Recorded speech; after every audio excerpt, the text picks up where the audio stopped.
Shock podcast. I say welcome back because we've kind of been away for a short while.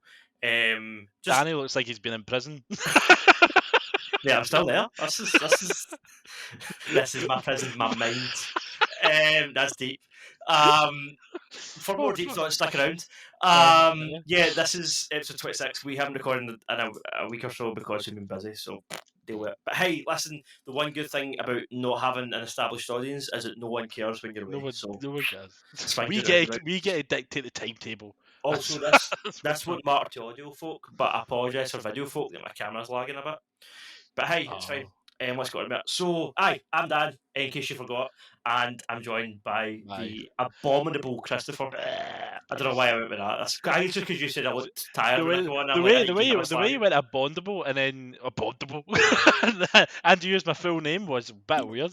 To be fair though, the abominable snowman seems like an alright guy in Monsters Inc. Right? He seems like an alright guy. He's pretty chill. I would consider myself more of a Sully. I can see that. You should go Sully for Halloween. That would be quite a good vibe. I don't think I could fit into like an extra large. Mate, I'll be like a big. How warm would you be? How sweaty would you be in that costume? That would be juicy at the end of the night. You can ring those slippers out at the end of the night, man. Right.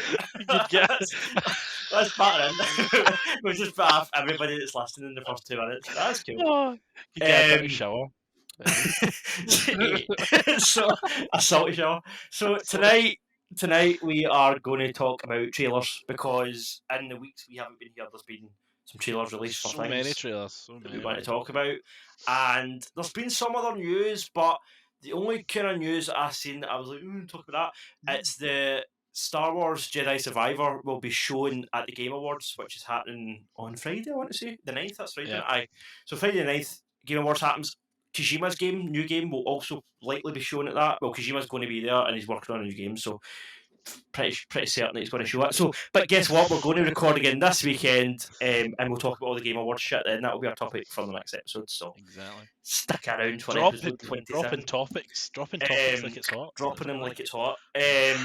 But tonight's trailers, and also can we catch up for what we've been watching and playing since we've been away. So I've got a few things, but Chris, I want to ask you: has there been anything that you've been like, oh man, I wish we were podcasting so I could talk about this bullshit? See, to be honest, it was. I'm finding it so hard and so difficult. It's so ruthless. I'm trying to find so many words to describe my anger towards that show. No, see, bloody Andor. Right. Like, I think I'm saying it right. I cannot get into it. I've watched 2 episodes of it. It's so hard. I've probably stopped. And they're only like 40 minutes long. Yeah. And I've watched like 20 minutes over 4 nights. It is so hard to get into for me. And I don't know why. Right. I don't know why. And I thought it was going to be one of the best shows of the year for Star Wars. Yeah. Are you kind of hyped for it? It's just no just hurt me. I'm pretty sure the ending, the final episode got a 10 on IGN. Right. Okay. And the series overall got a 9. So pretty high. But I've watched about 15 minutes of the first episode and I had to go and do something and I've not went back to that. So that's what it is. Like it's not. I wouldn't say it's bad. Like it's actually it's good. It's a good show. It doesn't grip you. Like it's like something that you would just walk away from. Like it's like, all right, okay. Aye. And I don't know if it's just because like there's a bigger connection or something like that, or maybe because he's going to die. The character's going to die. That is a so big thing. Yeah, who cares? Who cares? Like he's done his big moment. What's the even bigger moment? But you know what's going to happen. It's like, who gives a shit? Yeah, I get that. I mean, I guess that's a challenge of this show for the creators. It's to make you care about this character, even though every Star Wars fan knows that he's going to die. Like you need to try and still make people care. And there's one bit that annoys me. There's a Scottish guy in it, right? There's 2 Scottish guys in it. One's a scumbag, right? Like you can tell he's from Glasgow. And there's another guy from Edinburgh, or like a very posh Edinburgh guy, and he's like a guard. And you're like, oh, why are the 2 wankers in this show? Like Scottish. Well, it was filmed here. I know that it was filmed in Scotland. Oh, but it was just cringy when I heard him. Or I hate hearing Scottish accents on the telly, and I don't know. I think it's Star Wars. Like I don't mind Scottish people being in Star Wars, like, and having their own accents, but it's more like, see, when you see, like, local things, like, see the New Year's thing they always do, and you hear them on the telly talking like that, I'm like, Uh, nobody talks like that. Like, who in get Scotland off. actually sounds like that? You're fanny. Like, it does my head in, but aye. So No, that's just a sidebar about it New felt Year's like shows. that. It felt That's a like that, local man. reference. Jackie Where's Bird. get Who are get you? I was gonna say get Jackie Bird back. No, but it was. I don't To know be about you fair, if you've. It's just no. I've heard Jackie Bird's quality. A pal of mine was doing work in our house. Uh-huh. Don't know what it was, some sort of plastering or joinery job, and she was like giving him all sorts of dynamite biscuits and cups of tea, and like, I think she made them lunch, and apparently she was brand new, Is that from what Andy? I heard. Aye, it was it's Andy. I think it's Andy. It might not be Andy, maybe Andy's cousin. It was Well, one you of the, I know, don't know. It was one of Andy's a them. charm. Andy's a charmer, so like I could imagine um, him saying like, "I'll put down this carpet if you give me a cookie." no, apparently, and I think she gave him a big tip as well. She gave him like an extra £100 or something. So Good for him, man. Fucking hell. aye, so But fair play, Jackie. Right, your accent's annoying, but fair you're play. all right. I mean, aye, just keep staying on it New Year. Don't come back. Aye. Just stay on It's New Year. it's that other one that I don't like. What's her name? Lulu. She can. Anyway, let's not Really? stop Oh, saying that's Scottish people we don't like. That's a tangent. that's a topic for another time. But Andor. that's for me. That is all I've been trying to watch, and it's put me off for the past Aye. fucking week. See, But it's shit, because like, if anyone was going to kind of be the barometer for that show, it's you. Like, big Star Wars fan, you like kind of Oh. detective shit and slower kind of, like, you like Blade Runner, which I heard is very much what that show is trying to be and stuff. Look, I thought Blade Runner had done like I was captured by Blade Runner, like, and Mhm. even the newer one. People Yeah. usually kind of hate the. I think it's 99. Is that Oh, I right? loved it. 2049, is it? 24. Aye, there's a new one, 99 or something. Is a TV show or something? Oh, I've not seen that. No, it's not yet. That's not. It's not major. Is it? That's I not. know That's the not one what you I mean. meant. I know the one you But mean. like, there's like I was gripped with that right away. This, I'm more like, oh, it's probably Yeah. something to do with what you were saying there. Like the guy's dead. Who cares? Who cares? You know. But Aye. sadly, That's that's been kind of dry street for me. That's really all I think I was watching that last episode as well, and I still not. You've just spent the entire time that we've not been podcasting trying to watch 2 episodes of Andor. That's quite impressive, actually. Split it between 20 Your minutes episode. persistency is blowing me away. I'd have gave up, moved out of our show if it was me. But hey, No, I know what you mean. Though, you want to determined. like this, obviously. I get you. Like, I understand that feeling where you're like, I should love this. This should be right up my street, and it just Aye. isn't doing it for me. And I hate that feeling because, like, you want to. I That's don't like with know my if it's reviews, like Massimo and Jared and that always slag me and say like, "Oh, you're so negative and all that." But genuinely, whenever I go into anything, I want it to be good. It's like, Yeah. see, if it was up to me, You all my want it reviews to would be. be a 10. Like, I want to enjoy stuff, but Exactly. just there's just a lot of shit out there, I'm afraid. So it's just what it is. Like, you need to call One it like you see it. one thing I thought was I'm getting older. Yeah, Like, yeah. that's what I was That's a thinking. factor. That's a factor, definitely. All right, well, calm down. No, I didn't mean you Aye, specifically. that's a You factor. old bastard. No. You're gone. No, I mean more just like getting kind of more cynical and having less. I find I have way less patience for things now that I'm Yeah, older. Like things that I would exactly. suffer through before, or things that I loved when I was Yeah. like not loved, but things that I was like, oh, that was quite good when I watched it 10 years ago. I go to watch it again, I get about 5 minutes in, and I'm like, sack, I'm putting something else on. No, Like, I'm not putting more. I don't have the I've got less time, I guess, on my hands now, so you don't. I value the free time I've got more. So I'm like, I could be playing something good, or I could be watching something good. So why am I wasting my time with this shit? Like. That is exactly what it is. You kind of understand you've got a short period of time that your But values there. that's the one good thing about reviewing stuff, though. In a way, to just go to the other side of that, it forces you to persist. Like, see, even if something's like there could be a game, say, right, and the first half of it's pretty shit, but the second half of it's dynamite. I would have never stuck with that and found that out unless I was trying to finish it for review. So like you can kind of like value things in that way, or like vice versa. You might play the first 2 hours of a game that's amazing, and then after that it gets kind of shit. Repetitive or something. But if you're forced to finish it, then you can bring up that criticism and be like, "Listen, it starts well, but it doesn't end well." So, aye, there is merit to stick with something and finishing it, but at the same time, like your time is your own, and you shouldn't waste it. Dude. watching That shit is that you don't bang, like. that is bang on. See, even like with the Spider-Man game, like when it first came to PC, Yeah. the first 2 hours of that was brilliant for me because it was all new, and then it kind of repetitive actions kind of was like, oh crap, it's kind of the same thing. But then when you get through to the end, it pays off. Yeah. But you're like, you do see, I'm more aware of that now. Like I'm kind of like half in, half out half the time now. But anyway, what have you There's been bloody watching? So what I've been watching, I went to see a Christmas movie yesterday to get in the festive mood. No, really, I only went to see it Oh, because I like right. David Harbour and it's like Die Hard. Oh, the, Violet the Night. the Violent Night one. Violet Night. Yeah, I've seen It's that. great, Yeah. mate. It's really good. It's everything you want it to be. It's David Harbour Is it? as an old drunk Santa Claus mixed with Home Alone, Die Hard, Bad Santa, all these kind of I was going to classic ask that. Christmas Is it, is it movies. is it anything like Bad? Is it like Bad Santa, or is it This more first, I violent? say the first kind of like 10, 15 minutes is kind of like Bad Santa. Like the opening scene, he's in this pub and he's drunk and he goes up to the roof and the barmaid's like, where are you going? You can't be up there. So she chases him up to the roof. And then she sees a sleigh flying off the roof and she's like looking up like, and then vomit hits her in the face because he's been sick over the side of Oh the sleigh. So like the first like 50 minutes is very much like Bad Santa. But no. aye, and then the wee girl, her wish for Christmas is to speak to Santa. So the dad gives her a walkie-talkie, and she ends up speaking to Santa over this walkie-talkie. So it's very much like, and then John Leguizamo gets a walkie-talkie, and he's speaking to him. So it's like Hans Gruber and John McClane and Die Hard. You know, it's very like that. And then, aye, there's a whole kind of Home Alone section because the wee girl is in an attic at one point, and there's baddies coming up to get her. So they reference the fact that she watched Home Alone the night before, so she knows all these She tricks. knows what And to then do. she sets up like a set of skis with bowling balls to roll down and hit them on the head. Except it's way more violent. Like so, there's this. You know how the bit in Home Alone with the nail that's in the stairs. I'll just spoil the one bit. See the nail that's in the Oh, stairs. It goes that's through his two, foot. is it not? Is that known too? Yeah, that's in Home Alone 2, yeah. Well, and this one, the guy's like, oh, he sees a nail and he's like, you need to hide the booby traps. I'm not going to stand on that. But she's like sawing the bot, like the step below it. He doesn't know what it's at, so he's climbing up these ladders to get her, and then his foot snaps, and the nail goes through his chin, it goes through his mouth, and he's like starting and then a bowling ball comes down. He manages to get the nail out, right? And he pulls it, and he's looking at it, a bowling ball comes down, hits the back of the nail, and it goes into his forehead.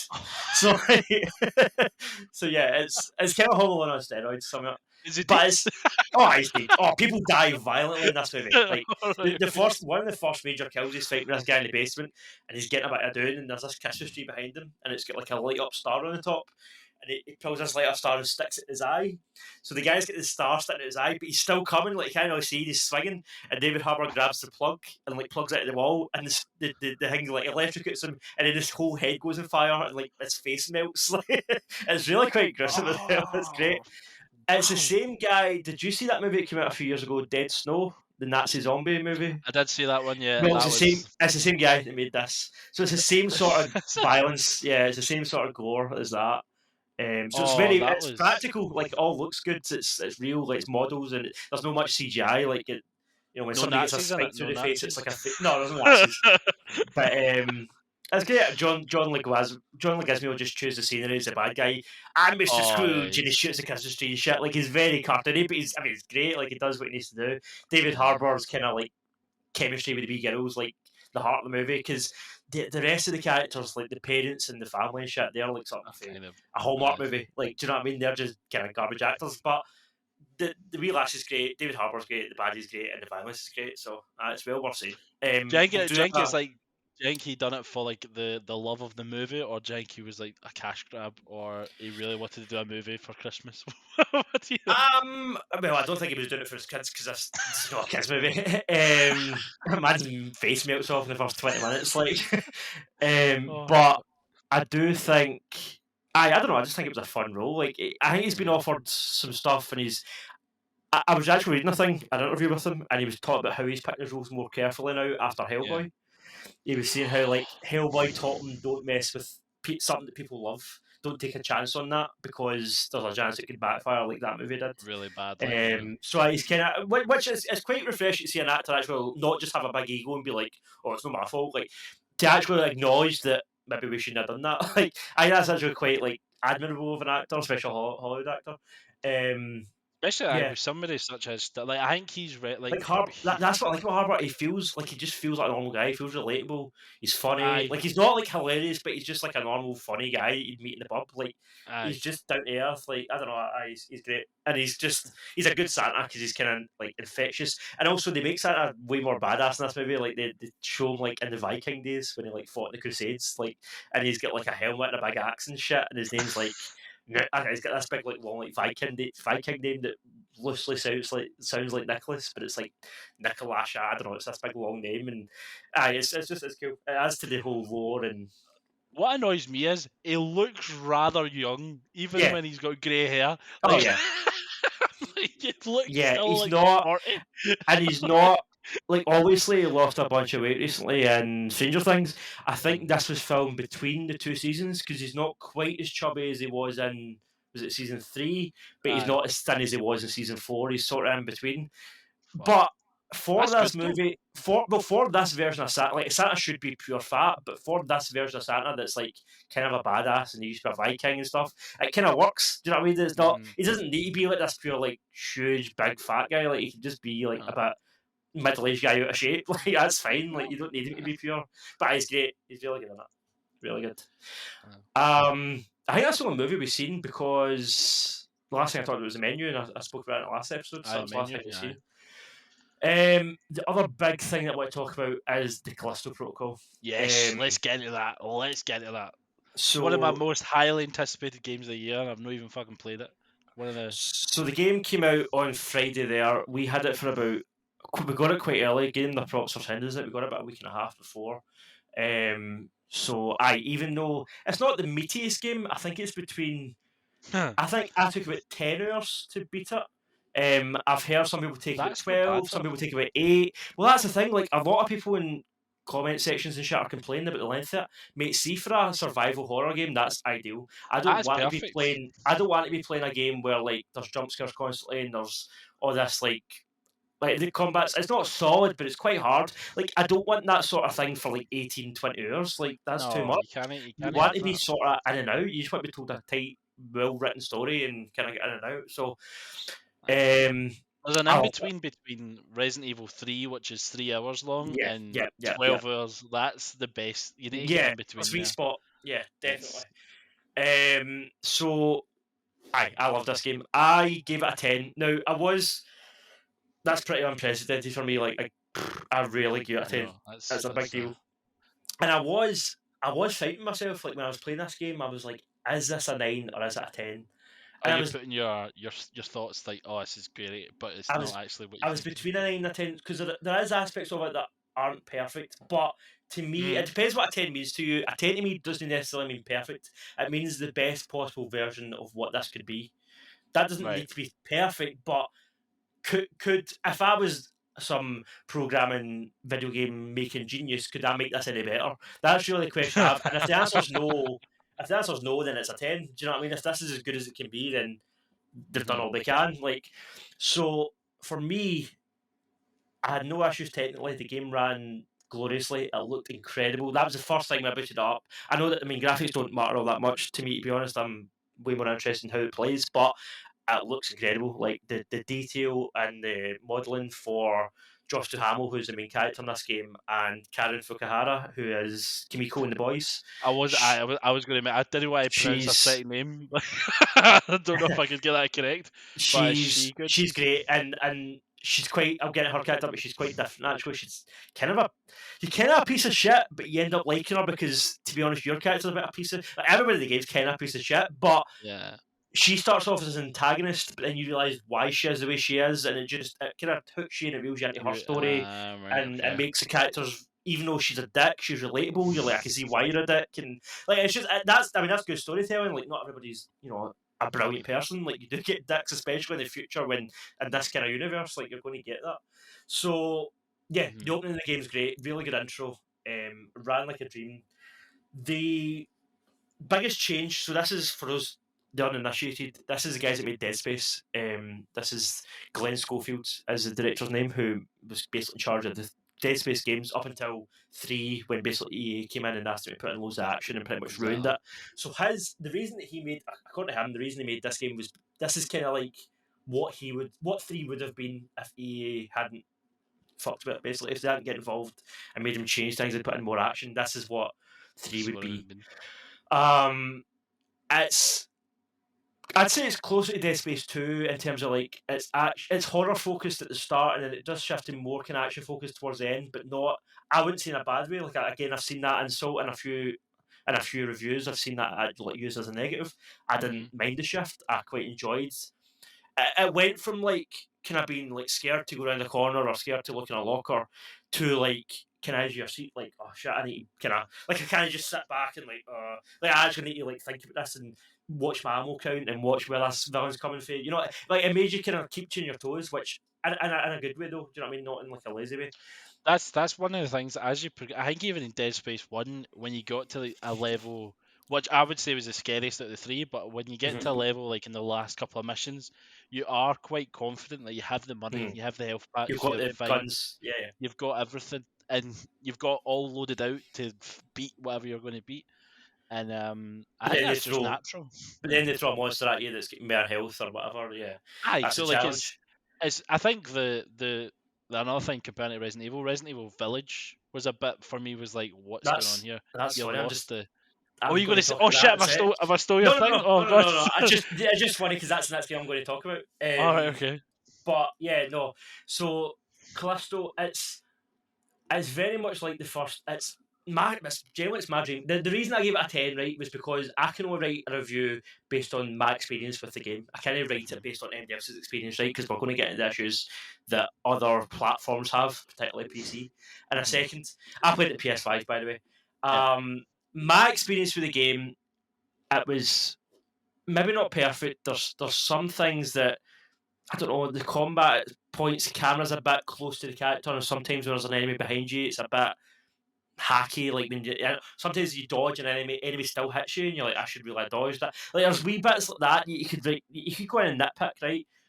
And then obviously there's the fact that it's not exactly the most original thing in the world. It's Dead Space, like it's It's based. already it's no It's new. a Dead Space game in everything but name. Do you know what I mean? So again, you could like in my review, I think that was the only kind of negative that I put. I was like, the only bad thing I can really say about this thing is that it's Dead Space. But for me, I kind of feel like I've no commented on Dell's review or anything. I'm letting them have their opinions. I'm not going to like. I don't have any stock in this game. I'm not going to fight for this game in comment sections. Like I don't care if you don't like it, you don't like it. But I feel like writing to folks saying, "What did you expect? Like, did you watch the trailers? This is the guys that made Dead Space. It looks like Dead Space, but it's got tighter. I'd say it's got tighter gunplay. It's got more melee combat. It's got more like hitting guys with a stick. Yeah, yep. Dead Never Space had that did. in Dead Space really. Yeah, It's you just had got the.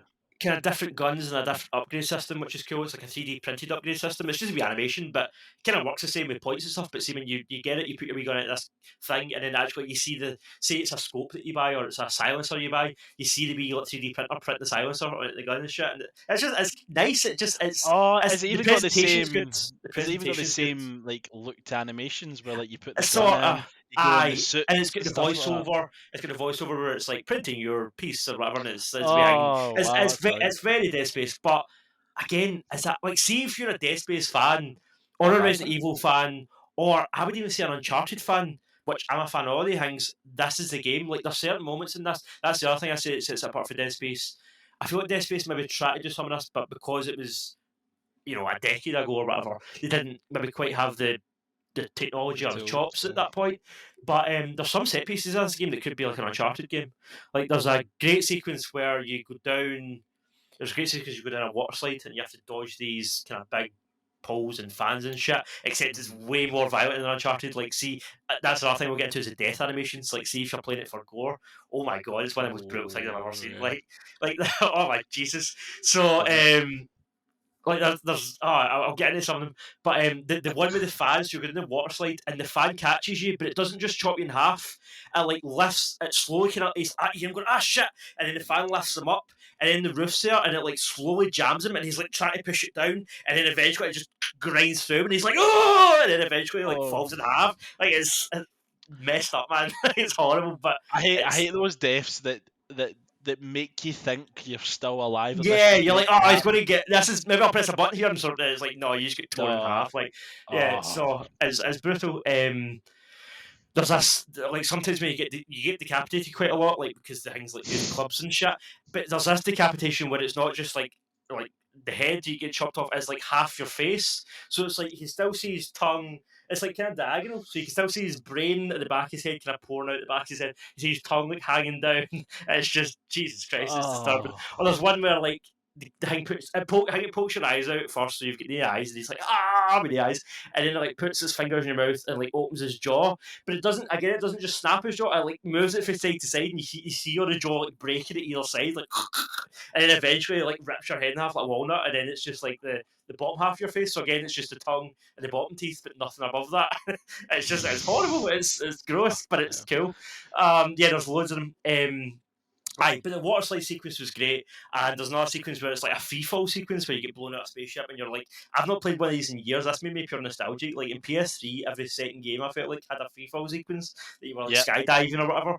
There's one of these in this game, but again, it's way more brutal. If you hit an asteroid or something, like your guy's just eviscerated. Like, is it a water? I thought it would be like a sewage. Is it actually a water slide? Or is no, there's one that's a sewage system, and then later on the one you're falling, I think that's through space. You're falling like through a lower gravity part of the building, so you're kind of like dodging asteroids and shit. Oh my Yeah, God. it's cool.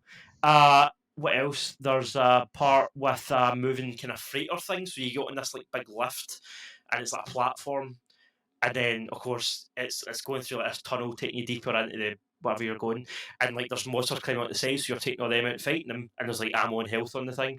But then this like two-headed like mini boss climbs on, and it's hard as shit to kill it, and you've only got so much space in this wee platform, so you're trying to like, because the awkward camera kind of works for this part of the game because it makes it harder, like in a good way. So like you're running away, you need to kind of time like when you're spinning the camera around to aim and shoot the thing. You can only take so many shots before it gets too close. So like if you get greedy, it will hit you. So you can't like be like, okay, I can only get like 3 in, maybe 4 in if I'm at this angle, and then you need to time your like spinning the camera, running away, and then when to reload. And it's very tactical. It took me a few goes to get through it, but it wasn't like frustrating. It was like every time you were learning, you were like, right, okay, I can't do that, and I can't do this, and it was quite rewarding in that way. Yeah, so it's great. It's great set pieces. It feels good to play. It looks incredible. The acting's top notch because it's Hollywood actors. That's what I was going to say. Was there at any point you kind of got it took you out of the experience because they were Hollywood actors? Because there's some special prizes in there that I didn't even realise was a thing. Like the guy for, I don't want to spoil it, but there's a Star Wars guy in there. I know. So is that no? Tell me, because I actually don't know who you're talking about. Spoilers for Callisto. The guy done The Force Unleashed. Yes. And he was in Days Gone. What's his name? Days Gone. Oh fuck! Oh my god! He done Darth Maul too, right? In the animated series. In the animated series. Is it Sam? Sam somebody. Hold on, I'll get him. I want to say it's Sam Witwer, but I feel like I'm wrong. Anyway, he's a villain. He's a bad guy. He's always a fucking bad guy. Well, Sam Witwer. Yeah. Witwer, yeah. I was right. So yeah, he's great. He's not like the normal guy he plays. He's kind of like an older bad guy. He reminded me a bit of, see, like Stephen Lang from like Don't Breathe and Avatar, like the kind of guy. That's what his character reminded me of a bit. But yeah, he's kind of smug and he's a bit sarcastic, but he's also kind of like, he's a pure egomaniac. Like, to be honest with you, he reminds you of, like, see if you watch like shows with dodgy policemen, he's kind of like a dodgy police and all. Like, he's just got that whole vibe about him. Like, he's just corrupt and he clearly beats people, and like he's good at it though. Yeah, but no, I didn't distract me at all. No. Like I heard that from somebody earlier. Like they were saying it distracted them because they had Hollywood actors, but then I realised he's in Days Gone. He was the reason I played The Force Unleashed. Like I'm just thinking of him. Like that was like the Hollywood actors. Well, he wasn't really Hollywood. He came out of, I think, voice acting. I think. Yeah. But the actors you bond with, and you think, oh, I'll play the game because of that. I don't think it would take you as much. I just wanted to hear your opinion on it, and it doesn't seem like it did. So that's good. I didn't. No, I didn't. You didn't see it. You didn't see it, and it didn't. No, because even when you saw Karen from The Boys, again. Well, I'd actually say she's less distracting than Josh Duhamel, because Josh Duhamel has played this kind of role before, whereas I feel like Karen Fukuhara was quite different from what I've seen her do. Like I've only really seen her Suicide Squad and The Boys, but I just felt I felt like she was different enough that it wasn't distracting. Yeah, the performances, like, I wouldn't say it's the best acting I've ever seen in a video game. Like, it's not like The Last of Us 2 level. Do you know what I mean? Okay. But it's pretty great. Like, there's no one in the game that I'm like, oh, they're awful. Do you know what I mean? Or this is like people in a dumb video game. Like, everybody's solid, and no, I loved it. So I was obviously playing in this vacuum, and like I said, I'm between a 9 or 10 and 9 or 10. And it was the sort of thing that when I was writing about it, I kind of realised I was like, there's nothing that I can really flaw this thing for other than being similar to Dead Space. And I don't count that as a flaw because what the fuck did you expect? Like, obviously it's going to be similar to Dead Space. So I didn't feel justified taking a point away for that. So that's why I gave it a 10. I do feel like, so in my review title, I called it an intergalactic masterpiece. And to be honest with you, at the time, I was just looking for a snappy title. Like, I never really think about my titles. Like, I just write, when I'm typing I just type the Callisto Protocol review out, and then I just write my review, and then when I'm finished, I'm like, oh, fuck, I need to give this a name. That just kind of popped into my head, and I put it down, and I do slightly regret calling it that, because to me, a masterpiece is something that is flawless. Like, I think there's a difference between a 10 out of 10 and a masterpiece. I think a masterpiece is like The Last of Us or The Dark Knight, or, like something that's just The Godfather, like something that's just untouchable. I don't know if this is quite up there, if it's like as memorable. I don't think, like, the way that people still talk about The Last of Us 10 years later, I don't think people are going to be talking about this in 10 years' time in the same breath.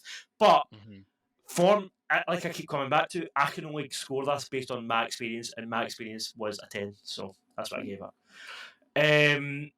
So let's talk about the PC thing though, because while I have given it a 10, and then also all the reviews came out, and I've seen the Steam reviews and the Steam comments, and this thing is, I think it's still, even at the time of recording, almost a week later, almost unplayable. Not a week later, like 3 days later, but still. See, bro, like I'm always against, like, I'm always against games getting dumped on PC and it's crap. But see, to be honest, when I played Cyberpunk, I loved it, even though it was fucking awful port.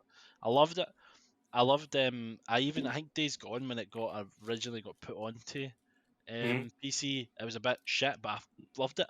Right. I think for me, if I like the game, I'll carry on playing. I don't care with the bugs, but I do understand, like, the major points. It's not even bugs. I was watching some footage today, actually. Oh, is it totally unplayable? Yesterday. It's like, it's so stuttery. Like, and I'm not even talking about like when there's loads of enemies on screen. I mean, like Jacob, who's the character, right? The lift that I was watching, that critical guy playing it. So the lift door opens, and he literally walks out the lift, and then turns. I think maybe he's able to walk out the lift with it, but as soon as he turns the camera, the game's like do like stuttering, and I'm like, this is a AAA game in 2022. Why is that happening? And then, like, in the comment, he spent about this guy critical. Like, he spent about I don't know, 15 minutes trying to fix the problem. And he's going with, like, people in the comments are like, oh, turn off RTX, turn off this setting, that setting, and he's going and he's doing it, and he's like, people are commenting saying, like, just playing console, and he's like, no, if I can get it working on PC, I'll get it working. But I'm like, no, you shouldn't have to suffer. You shouldn't have to persist with something and suffer like that when you've paid. I don't know if he paid for it, but just if he was a normal guy, not a reviewer or whatever, if you've paid 60 quid for a game, you should be able to sit and play it. You shouldn't have to.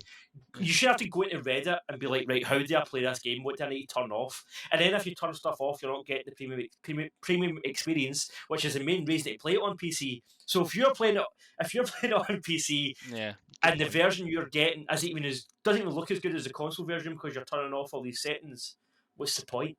Like, just see, at that point, just make your game a console exclusive and release the PC version 6 months later when it's ready.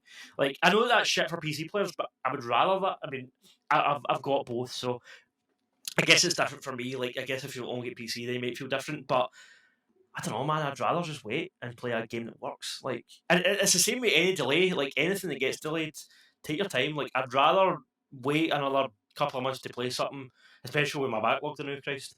I don't need it to play. I'd rather wait though for something that works rather than just.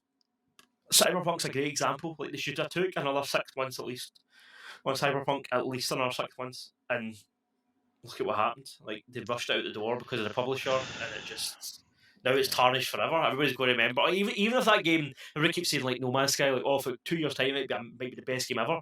Aye, but everybody's still going to remember. Remember when this thing launched? It was utter shite. Like that's Yeah, always going it's to be in the not. back of Yeah, people's minds, and that's not good enough. Like I don't know.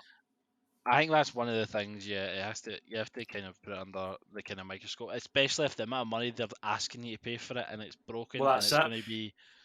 it's going to That be what like done in the next month or that's. so, and you're I like, guess that's the other slight criticism that I can give to Callisto. It does. It's up to you. It depends on how you value games, right? This game, it's a full price game. It's like a £60, 60 quid. $70 game, right? And it is a single player experience that only lasts. They are doing updates, they're adding story DLC, they're adding New Game Plus, hardcore mode, they're doing all that. They are giving it updates, right? But it's a single player game that lasts 12 hours max if you really take your time, Hmm. and doesn't work on PC. And they're still charging like full price. If it was, see, if this was £45, I think the reviews in general would be 9s and 10s. And I think I think a lot of it is because they're charging full price for it. People are like, don't know, man. And I do wonder, even though I'm glad I got it for review, and like I said, my experience was stellar. If I was just a consumer and I was buying this for myself, I probably wouldn't have got it at launch, to be honest, because I'm a bit skint now because it's nearly Christmas. It's Christmas. I also think it's a bad time to launch a game, because who can afford to buy a brand new game at this time of year? But I mean, maybe Courtney would have bought it for my Christmas or something. But let's just say, like, I was buying it for myself. I would be quite glad that this came out, and I'm like, I'm quite glad I didn't pre-order it, because I'm happy to wait another 4 months, 5 months for it to drop in price, because then it'll be playable. Like I don't know. But as I said, I can only rate things based on my experience. My experience it's the best thing I've played this year. The best experience I've had with a video game this year, and that to me deserves a 10. The only thing that came close was Evil West. I loved Evil West. I gave that a 9. I've not played God of War Ragnarok. I should also say that. Oh, you haven't? No, Oh, there is a review for it on FandomWire, but it was the other boy Luke that wrote it. We only got one code, and I had loads to play in the backlog, so I was like, mate, you're welcome to review it, and I'll take Callisto. That was kind of the deal. I was like, you do that, I'll do Callisto. So I'm going to kind of wait for as I said, I've got no time to play it the way either, so I'm kind of happy to wait till the new year when I've got like time to set aside, so I can sit and be like, right, let's get into this. So I keep getting told, like, Robbo and Andy have played it and they love it, and like everybody that's played it's like, you need to get into it, and I'm like, I will, but I'm not in any rush. Like, it's fine, I've got enough to play now. So, but again, I think that's likely going to win Game of the Year, and that's getting tens across the board. So, me saying that Callisto Protocol is the best experience I've had this year, that's me personally, who's not played God of War. If you played everything this year, then Callisto Protocol might not seem as special, but for me, it's quite a special experience, because I was like, this is something. I don't know. If I'm even considering a 10, then to me that game's a success. Do you know what I mean? Whether it's a success across the board, ubiquitously, is different. If it doesn't play PC or whatever, that's a different issue. But your experience with the game, if you're playing that game, you're like, this is a 9 or a 10. That's rare. That doesn't often happen, especially for me.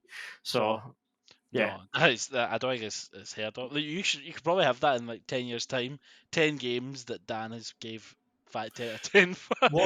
What I also found interesting about it, though, and this is again purely accidental, right? Because again, I was reviewing it in a vacuum. Like, when I was playing this game, nobody was talking about it because it wasn't out yet. So I had no.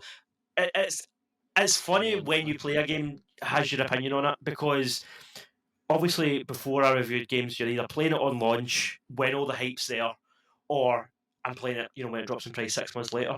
So you're either playing it, like, see, if you pre-order Cyberpunk, your experience of that game is probably going to be tarnished by all the reviews online. The reviews, yeah. Whereas folk that waited are going to feel different about it. So playing a game before it's out is again a totally different experience, because you're kind of playing it, you're going, like, another example this year that came out not that long ago was that The Devil in Me, the Dark Pictures game. So I'm playing that, and I quite like those games, and I like Until Dawn and whatever. And I'm playing this game, and I'm going, is this shit? Like, is this just me? Yeah. And I gave it a 5, I want to say. And honestly, I wasn't like, I don't care if when people think of my reviews. Like, I don't write my reviews with that in mind. But I was kind of wondering, I'm like, have I been too harsh? Am I in the minority here? Is everybody going to give us 9s and 10s? And then the reviews came out, and it was all like 5s and 6s, and I was like, right, okay. No, again, not that I need justification for the IGN or GameSpot. Like, we're going to GameSpot's review actually with Callisto because they absolutely made an ass of the review. I think the review was awful. But yeah, like they were talking about parts of the game being challenging that were meant to be challenging, and the guy's like, "Oh, because of this part of the game is too hard," and I was like, well, "What's the point of that part of the game? Like, it's meant to be." I don't know. It just anyway. I no slagging any just review. Your opinions, your own, whatever. Do what you want, but I just don't agree with it a lot of the time. But You've hey, changed. no, I've always thought that. More accepting of others. Just because I love something or I hate something doesn't mean I feel like everybody has to feel that way. Like, enjoy what you like. If somebody likes Coldplay, that's fine, but I hate them. Do you know what I mean? It's just it's up to you. It's up to you. If you want to listen to shite music and pay money to buy shite music, then you do that. It's your wallet. Do you know what I mean? It's your loss. I don't know. Give all the money exists, Martin. You'll probably spend it on a tree. Right. Let's move on because the other thing I mentioned briefly was Resident Evil 8. I got that for review a while ago. I'm not going to lie. I got that. They done a winter expansion where they put third person mode into the game, and they done a big DLC where you play as like the daughter or something, like 15 years after the first. So yeah, that all came out, and we given a code, and I was just swamped at the time. So this is me just getting around to it. I'm enjoying it. I'm not enjoying it as much as 7. 7 was way more my vibe. Like, I would much that was like survival. Biohazard. Yeah, like I like slow paced, creepy rather than it was intense. Like, Resident Evil 8 is more overwhelming than it is scary. It's more the horror comes from, oh my god, there's like 8 werewolves around me and I've only got 6 bullets. That's the scary part of the game. Whereas Resident Evil 7, it's more, creaks, noises, lights flickering. It's slower. It's more kind of like, oh, did I just see something there? Like that sort of horror. And that's, to me, that's more my kind of horror. But yeah, I'm enjoying 8. It's not a bad game. It's more of 7 in a different flavour. It's like a different flavour of 7. I'm not as into the villains as I was the Baker's family. I think they've went a bit too weird with their villains. Like the fact that one of them is like a creature for like Alice in Wonderland, like this wooden doll thing. And how far are you into it? Are you? I am at that part of the doll's house, so I've. Oh, alright, you're at that. Have you dealt with the doll yet? I think as Lady Dimitrescu did, yeah. I know that she dies. I don't know if I'm there yet. I'm just about there. I'm like 3-4 years in. All right, okay. Well, I guess I'll say the Doll's House is something. I'm not going to say it, but it's something. I heard that's the creepiest part of the game, so I'm looking forward to that. It is the creepiest part of the game. If you, that was the more Baker family element of it. It's short. It's very short, but you do get that vibe of I need to get here. That's what I'm looking for a Resident Evil game, especially this vibe. Like, I'm okay with like Resident Evil 2, the ones that are just kind of like zombie based, being what they are, but like we've kind of progressed to where we can do like different types of horror, like witches and vampires and whatever else. And I don't know. 7 was a super interesting direction, and I kind of hoped it would keep going that direction. But I do wonder if it went a wee bit too far and went a wee bit too weird with it. I think they've went a wee bit really weird. It doesn't. This is going to sound maybe a bit strange, but it doesn't feel.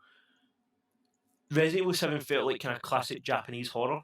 Like it felt kind of like The Ring or those kind of films. Whereas I totally agree with you. 8 feels more like a Hollywood horror film. Do you know what I mean? It feels less like Japanese horror and more kind of Hollywood horror. And I don't know if I'm as into that. I think you're bang on because I felt dead weird as well playing it. I was like, I'm like it's not a bad game. It's not bad. It wasn't just different, and it wasn't. I'm kind of like, why did you change it? Yeah, because I think when they done 7, they were like, well, this is a horror version of it where they are claustrophobic. They're in one. There's kind of got an element of you've got familiarity. You're always going to be in this one house, and it will just expand. And then this one, they've took the concept of first person and then made and expanded the world, which is all right. But I noticed, like, I think the Lady Dimitrescu, is that the... Yeah, Dimitrescu or something, Dimitrescu. That is the best section for me because really? Right. Just for me, because you're in the castle. Indoors. Yeah. You're in the castle. It's fucking lovely. It feels almost like Resident Evil. And it's somebody that is constantly chasing you if you get seen. and kind it's of like like, Mr. okay, X or whatever. it is. I'm sorry to distract from the conversation, but your camera's having an absolute fit. Is it? My Yeah, camera's like all right, though. I'm Is it? seeing blocks, I'm seeing purple Really? squares, and Might because just I it might because I just was be me. switch it off and switch it on again. I'm sure that the audio viewers would have enjoyed that in-depth analysis you were giving while your face went on the screen. Over There we there. go. You're back. There you go. You're back. There's that But lovely face in motion again. I mean, it's been a year since it's been out. Is Yeah. it? Yeah. Aye, it's been a year. Well, Fucking yeah, it hell, was like it's been a year. the end of last year. Was it September or October 21? I think it came out. So yeah. Are you playing it third person then? I played it in both. I played the first. I want to again because I'm reviewing it. I do want to finish it because I'm finished. I was telling you before we started recording. I'm finishing up soon for Christmas, so I want to get it done and written as quick as I can. So although I'm not speed running it, I'm still exploring. I'm not. I was originally. I was like, oh, I'll do a first person playthrough and then I'll do a third person. Like if I was just playing it in one time, I would have probably done a first person playthrough and then done a third person playthrough separately. I'm like, no, I don't have the time. So I'm kind of doing like one mission first and one mission third. So I did. Oh, can you switch in real Yeah, time? you can quit to the main menu and switch. You can't switch in the pause menu, but you can quit to the main menu and do it. So yeah, I did. I did like the first few hours in first person, like, and then I think after I got my hand reattached because his hand gets cut off and then it sticks back on, I was like, right, okay, it's time for third person. So I'm kind of That playing it third that now. took me out of the experience. I was like, oh fuck, this is fucking Resident Evil. What's going Yeah, on here? this is a You dumb got your video game. horn chopped off, and then you're fine. But he done that in 7, right? That happened a few times in. He cut. Was it no his fingers and all that? Like he was Was trying it? to I attach don't his remember. fingers. But like, Mate, the magic juice is magic. Who cares? So I don't oh, care. It's a video game. I'm fine it's with that. herbs. It's herb Yeah, juice.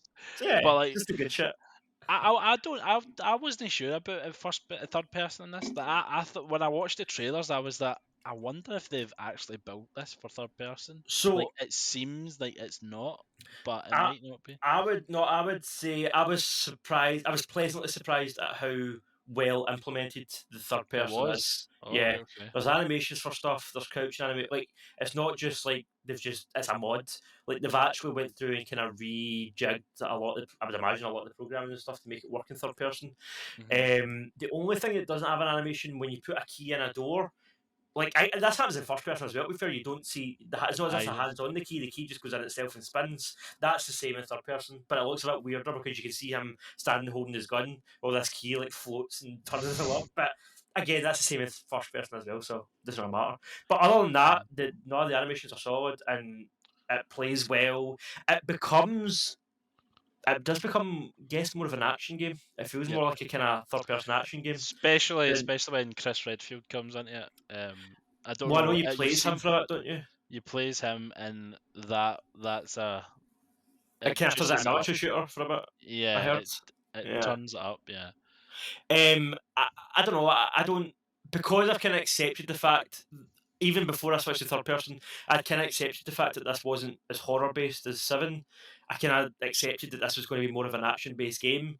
I'm kind of okay playing it third person as an action game because I'm like, this isn't the horror game that I was kind of wanting. So What I'll just what play is it your as an action game. thoughts? What's your thoughts on the whole Ethan journey since you've played Resident Evil 7? Are you happy with going with Ethan and stuff like that? I really wanted them to go with Ethan and 7 gone and do another one. I didn't really want a carry on.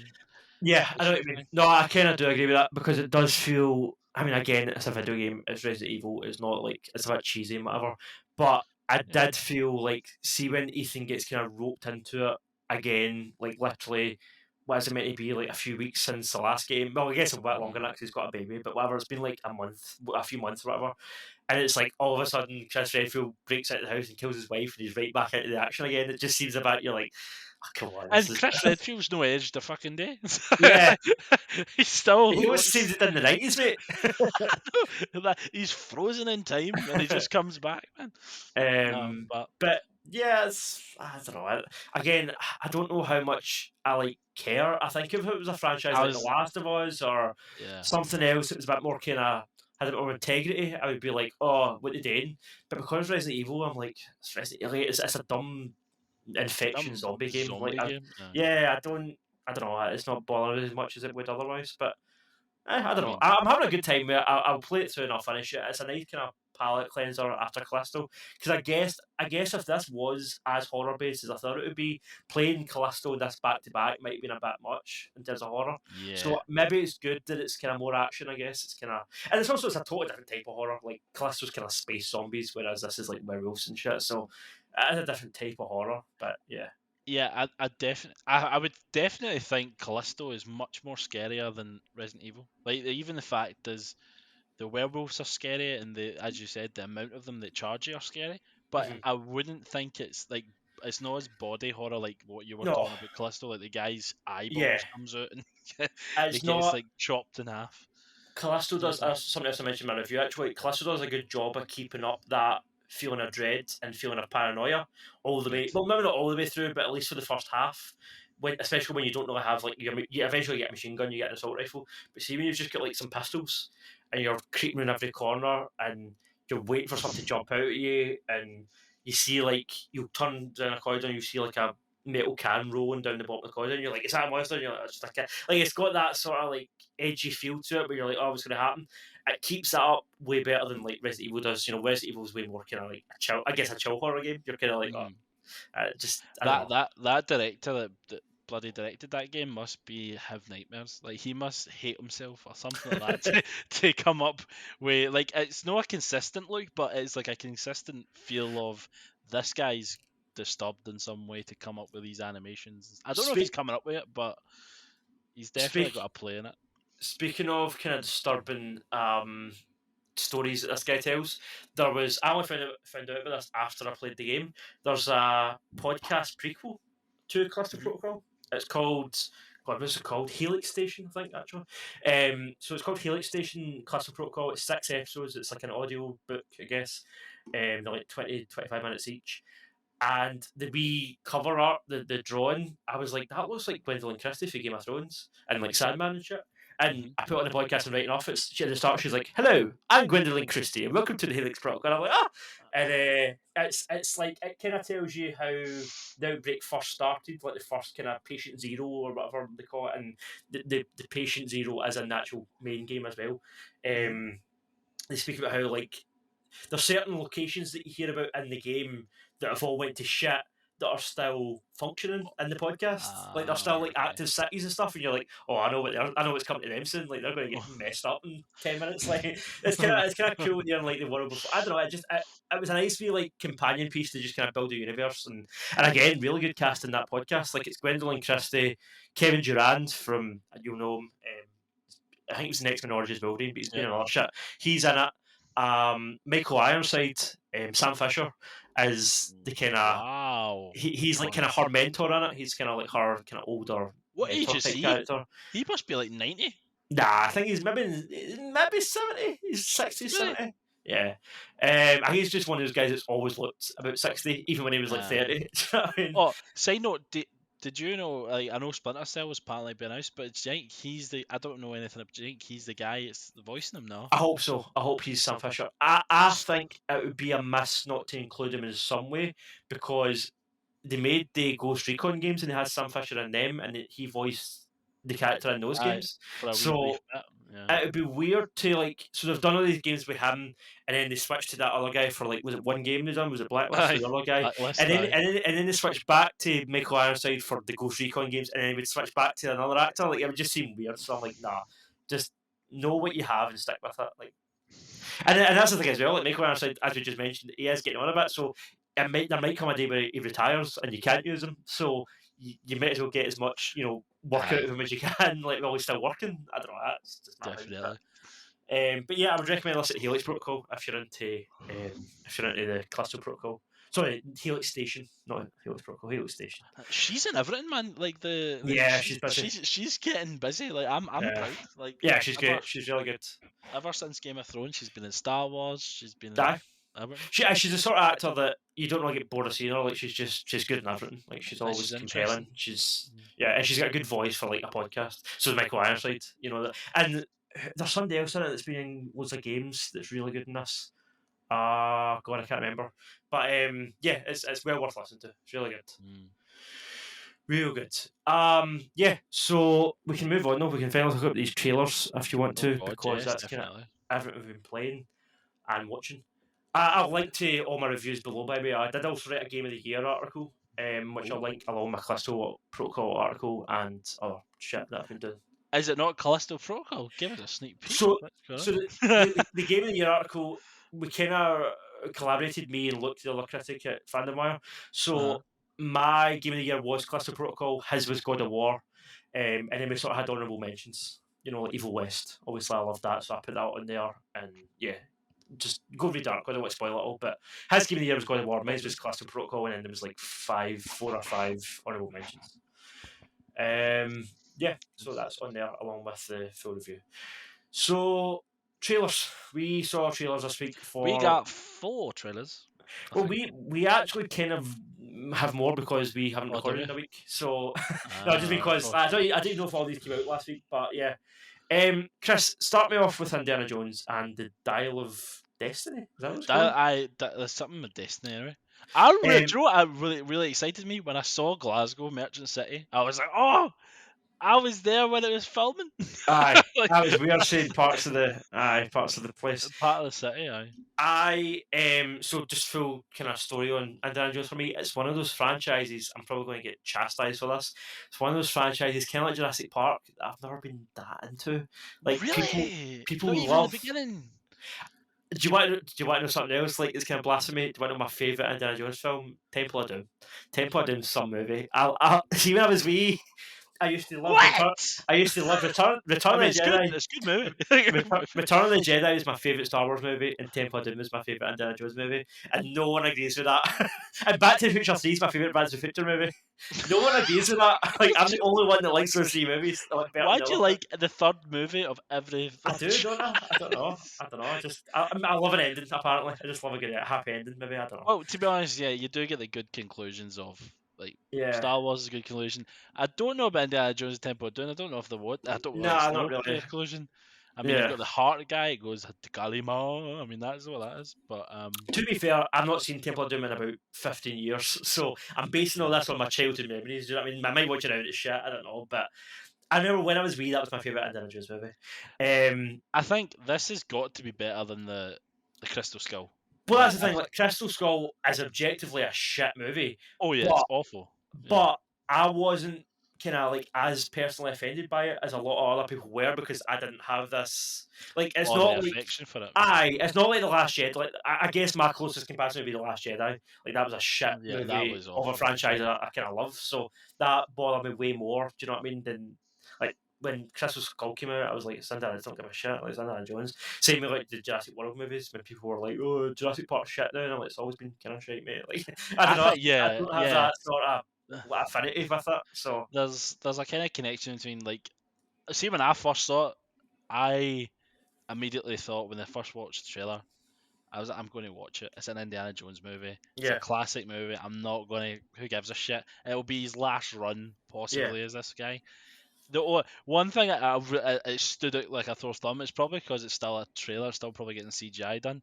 But see, when he was on the horse as an old man, that was not Harrison Ford. No, like even the face transplant even thing. the build I was was different. like, I was like, oh my god, what is going on here? Well, let's say it's unfinished. Let's hope so. I was going to say, but yeah, I think I'm guessing the whole Dial of Destiny, it turns them young, and there's Nazis in it. Everything you would want. Nazis are still alive. Yeah, that's what happens. The Dial makes them young again. I think so. I just assumed that was a flashback, but that could be a thing. Yeah, that could be a. I hope not. I hope he gets young and dies, because then what's going to happen? He's just going to have a full CGI movie. The next movie we just Jones. I seen. Well, he said this is his last one, but I seen a comment saying the most realistic thing about Indiana Jones is an 80-year-old professor refusing to give up his job for a younger person. That's the most realistic thing about this movie. But that is a thing. Yeah. Yeah, I mean, I think it's also funny how they've like introduced Phoebe Waller-Bridge because she's clearly the replacement for Shia LaBeouf because he was so miscast in that last movie that they're like, we need someone else and she's popular, so let's get her. Like, get the Fleabag person, she's popular. Like, I've not really read it. Is she supposed to be the daughter? Is that what's going on? She's his goddaughter apparently. Oh, right, okay. Or I don't know. So I don't know. She's maybe his niece or something. I don't know. But it's not really a thing you would drop down to like your god. You know what I mean? I know. Like that you've got your weird adventures, like unless like Just some weirdo guy with a whip, like. exactly. I mean, what am I going to do? Like, I don't want to do uh, that. Like, I will admit though, Mads Mikkelsen as the oh, Nazi villain he's looks brilliant. great. Yeah, I'd watch him Oh, in anything. Aye. it's rare that I find an actor that I even watched like Polar or something that he was Oh, that on was a on bad Netflix. movie. That was bad, Jesus but Christ, that was a bad I, movie. But yeah, and I it's was Mads like, it's Mikkelsen, got so Mad it's. Mikkelsen in it. Fuck Did it. you watch it? But yeah, I mean, I give this a pass. I hope it works. I mean, I give it a it's got pass. exactly, it's got Spielberg at the helm, I think. Yeah, no, it's not. So is it Which not? see, no, and see, to be honest, I think that's the main reason I'm actually excited for it. Like the Oh really? last one was Spielberg, and listen, No way. Was the he, last one Spielberg? Like yeah, yeah, yeah, yeah, the Crystal Crystal Skull, Skull? yeah, yeah, yeah. Oh So no. Spielberg, obviously, he's Steven Spielberg. Like I don't need to sing his praises. Obviously, he made Jaws, like he made one of the greatest movies ever. But I kind of feel like his recent output has been pretty piss poor. I don't know. I don't feel like recently he's been up to the same standard. I think he's sort of losing it as he gets older a wee bit. He's not. I don't think he wants to make the blockbusters he made when he was young. I think he's his filmmaking brain's in a different place now. But see that new one, it's about like him when he was young and his mum and dad. I don't give a shit.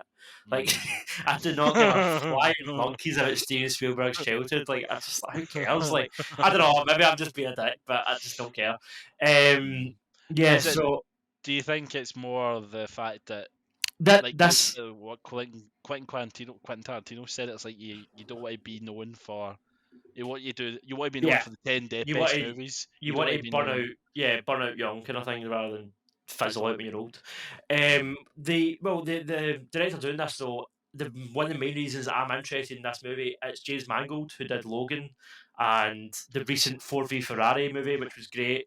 And Girl Interrupted, like James Mangold is some director and he's so diverse. Like, say when you look at his filmography, like the same guy that made Girl Interrupted made Logan, made Ford v Ferrari, made every What movie he the? makes is totally different, but they're all great. Like well, the Wolverine wasn't a great movie. That's probably James Mangold's worst. But see, other than that, like he's got some track record. So that's the main reason I want to see this movie because it's him. I think he'll bring an interesting, fresh, different spin to a kind of old, tired franchise. Because I think if you had, he's still great. I'm not slagging Harrison Ford, right? He's Harrison Ford. He's a legend. But if you had 80-year-old Harrison Ford as the star of this movie, directed by another generational director, let's call him. Let's not be rude. A director's been a kind of legacy director. That's been around for a long time. What would be new and fresh about it? Like you just stick somebody like Phoebe Waller-Bridge in it, would just feel like they're sticking on a Shia LaBeouf in. Like, oh, they'll get the kids in, so let's put them in the movie. Like, it just feels pure Hollywood corporate, like disinterested. Whereas James Mangold doing it, I think, makes it feel more. There's also a reason he took this film on. There's an Indiana Jones story that There's a he wants to story there. tell. He's Yeah. probably a fan of the old movies, so hopefully that will mean that this is more like the old movies, which people liked. Like, there's so many reasons I think that he, not even specifically him, but just a good younger director. Because I mean, James Mangold's not a pure fresh director. He's been in the industry for 20 odd years, but a younger director coming onto this franchise with a decent, more than a decent pedigree, a great pedigree behind him. When you look at his recent films, like his last two movies were Logan and Ford v Ferrari, which were both great. I loved that Ford v Ferrari. I thought it It's was really great. good. Way better than I thought it was going to be. I didn't really Yeah, give a shit, for a and I watched it. guy who doesn't give a shit Yeah, it about doesn't care about cars. racing or whatever. Yeah, Yeah, it was mostly I just their two chemistry, Damon and Bale. and The two were great in yeah. it. But yeah, that's the main reason I'm buzzing for this. I'm like, he's a guy who can direct action because we've seen, the Wolverine, we've seen Logan. He's a guy who can do drama. He's a guy who can write good. I don't know if he's writing this as well. I think he is, but he's a I guy who think can work on. that's.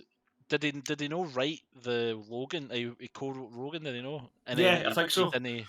It was And one movie he didn't write, and it was shite or something like that. It was like Impasse, and I was right. thinking, oh, maybe that's why it was shite because he wasn't writing it as well as directing it. Mm. But I don't know, but regardless, I just think that a fresh kind of pair of eyes on a classic franchise, I don't think it's ever a bad thing, unless you're Star Wars, because they don't have a plan. And they just say, do what you want, JJ, do what you want, Ryan Johnson, just see what happens. Take it. Imagine Yeah. doing that, a massive franchise. I know. It's insane that Disney done that. It's insane. But Like, that's a different conversation. why did I think Spielberg? Has Spielberg got anything to do with this, or has he just been completely sidetracked? Like he's just been told, I think you're he's not to also going touch to be a this. producer. I think he was on set for some of it, so I think he probably did kind of work with Mangold for some of it. But I Do you don't think he know. wanted it and they said no? No, No. I think he's Steven Spielberg. Like I think he could have done this if he wanted. I think was the original rumor not? I don't know about this. Was Spielberg not going to do it, and then he either dropped out or like something, and then he was replaced by Mangold? I might be totally making that up, but I feel like 3 or 4 years ago, when this movie was first kind of like rumored, I was like, "Oh, Spielberg's doing another Indiana Jones movie," that's why I and thought I then was leaning on it. and then it was like last year, or the year before, it came out. Oh no, it's James Mangold instead. Like I think that's ringing a bell for me, but I might be talking shite. But I think that's what happened. Yeah, but it sure looks good, and I'll see the film, and I'm sure we'll talk about it on this podcast. Hopefully, it's better than the Temple of Doom for you. hopefully, it Well, that's shows. the bar. That. Oh, fuck. That's the bar. It's a good movie, right? Tim is a good movie. I'm going to watch it, and then I'll probably come on next week. Like I rewatched it. It was shite. It is a good movie. Like, it's good. I mean, it's one of those movies that it was when I was young, and I watched it when they started eating the monkey head. I was disturbed for like 2 months. Like when they started eating the brain of the monkey, I was like, "What's going on here? this is new territory." Yeah. So, what do you want to talk about next? Because I think now we've talked about the thing you like. Let's talk about the thing I like. There you go. Oh yeah, cheeky bugger. The Last of Us trailer looks. Chrissy, it looks so good. It looks so good, mate.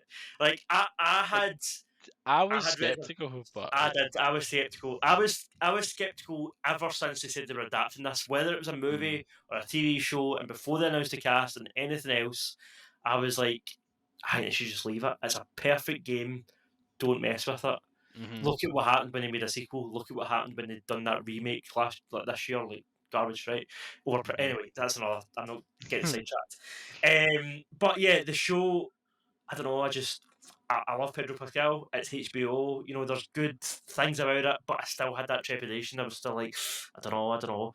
And then that first snippet dropped, and amongst the other stuff, and it looked. I was like, oh, they've nailed the tone, nailed some things, and then this full trailer just kind of shows you that they're recreating a lot of the game, and the parts that aren't in the game look like they feel like they belong, like they match the tone.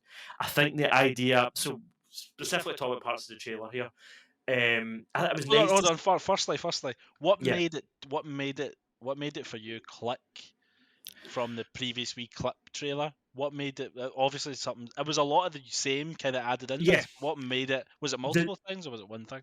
Multiple things, I guess. But one of the main differences, like the first thing that comes to my mind, I was worried in the original game, as dark and dreary and depressing as that game is, Ellie's personality is this light, childlike, funny, kind of immature, but she's away in a zombie apocalypse, so you kind of just let her be immature because it's like, she's not had a real childhood, and that's what kind of forms both the player's connection and Joel's connection with the character. Like, I think you need all of that. You need that kind of childlike innocence, and in that other trailer, we didn't really see that. It was way more like heavier scenes. She was like hugging Joel, and there was like a lot of kind of. Whereas in this trailer, you just get a brief moment when she shows him the bite, and they're like, "Oh, if you turn, I'm going to shoot you." And she started going, and messing with him. And I was like, "That I want to see loads of that. I hope there's loads of that in it because that is the way that character in the game is written." And I was kind of worried. I was like, "Can Bella Ramsey pull that off?" Because we've only really seen her in Game of Thrones, but I don't know. I feel like she nails the kind of spirit of Ellie, I think, and just in this wee trailer. Might feel different in the full show, I don't know, but in this trailer, I feel like she's hit it in the head. I bought her chemistry with Pedro Pascal, even just for the trailer. Like, I was like, these two look like they've worked together, obviously, on this show for a couple of weeks, months, whatever it's been, and they've got. You bought the relationship, you bought that they care about each other, that they've supported each other, like, and again, that stuff's so important to The Last of Us. Like, that's the heart of The Last of Us, is like the relationships and the sort of dynamic between the characters and stuff. So yeah, just the fact that they nailed that, and then they also nail. Like, I think it's easy to nail the horrific stuff. Like, it's easy to do. Oh, look at these ugly, creepy zombies. Look at these psychopaths that like eat people and shit. Like, that's a kind of easy thing to do.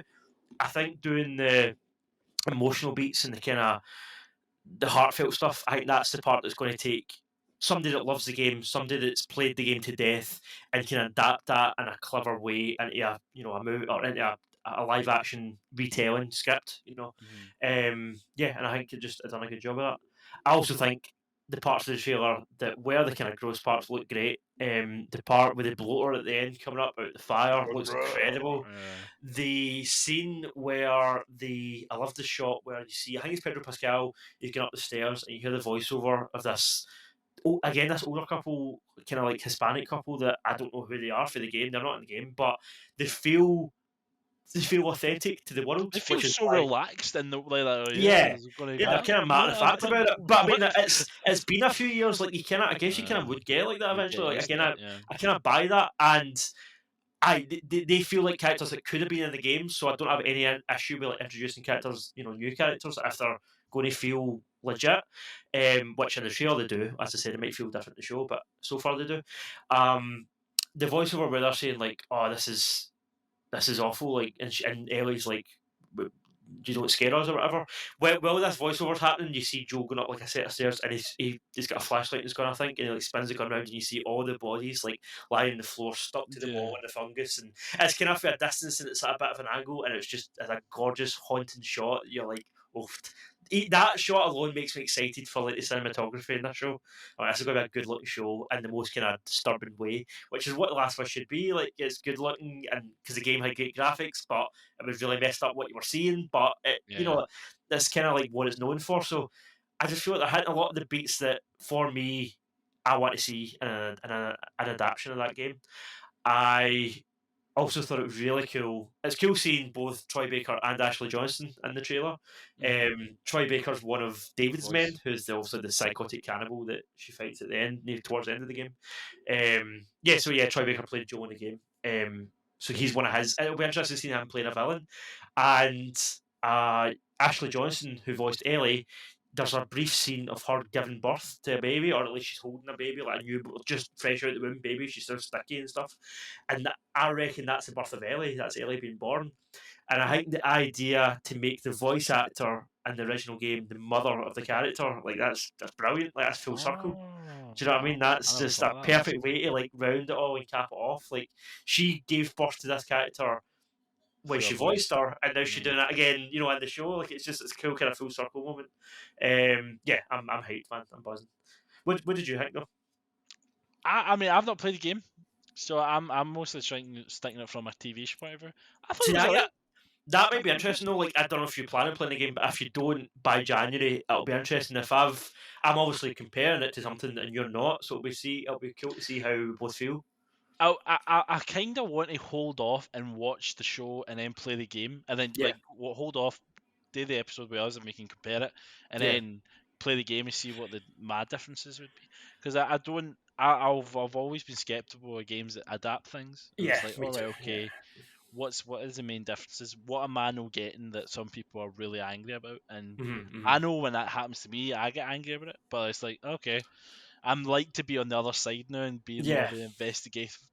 Yeah, see, You but know? you've not got a bias, you've not got an expectation, you've not got this, you've not got your own version of these characters in your mind, so you can go No, but in. I've got an expectation of it being. They've got fucking Ron. I was going to say the guy for Parks and Rec. run, What's run, his name? run Swanson. They've got Ron Swanson in there. They've got that's not even his name. But like the one thing that annoyed me was in the trailer. You saw. I think it was the guy. Oh my god, he's Ron. I'll just say Ron. Bill, the Bill character is Bill. Bill, who's Nick He had a Offerman. sniper. Nick Offerman. There you go. He had a sniper, Mm. and then 2 seconds after it, you saw Nick shot and getting carried away, and I was like, "Oh no! I now know he's got shot." Well, what I will say is, both that character and the characters of Sam and, oh god, what's his name? The other characters that you meet are brothers. The wee boys like the same age as Ellie, and the brothers like older. Oh god, Sam and Henry. Both those characters and Bill are in the game for a very short period. It seems like they're Oh, in more. It seems like they're in more of the show. It seems like they've expanded those roles, which I'm interested. Again, I think the key to enjoying this show, I think, going in, accept it as an alternate version yeah, of this story all this that's time. already great, because I'm perfectly okay with. I would rather personally. I think I would rather Pedro Pascal give his own his own interpretation of this character rather than just impersonating what Troy Baker did. Like that version of the character, in my opinion, that belongs to Troy Baker. That's his creation. So to steal that would be a bit shady. Like I would Yeah, much rather see. especially when he's in the show, eh? Yeah, I would Like, much rather see Troy Baker give his own take. yeah, No, sorry, Troy Baker, Pedro Pascal, Pedro. and it also feels like the difference between this and Uncharted, as much as I like Tom Holland and I like Spider-Man and stuff, Pedro Pascal in this show feels like doesn't just feel like he's playing Pedro Pascal. He feels like he's playing a character, a specifically written character. Whereas in Uncharted, Tom Holland just played Peter Parker. He just played Tom Holland. Like he's great. I enjoy watching the boy. He's talented. He's funny. Whatever. He's charming. But he's not really doing anything special. He's not really, he's So not. he's not actually swinging in those No, but he never made the character his own. Like he never. You can tell that maybe he played Uncharted games, but he didn't do all the research and think about who Nathan Drake is and Yeah. where he came from. And whereas with this, I feel like I don't know this for a fact, but I just feel like Pedro Pascal's done the research and Pedro's got his own version of this character in his mind, so that's what he's portraying. Also, next year's a huge year for him, man. We've got that in January and then Mandalorian in March.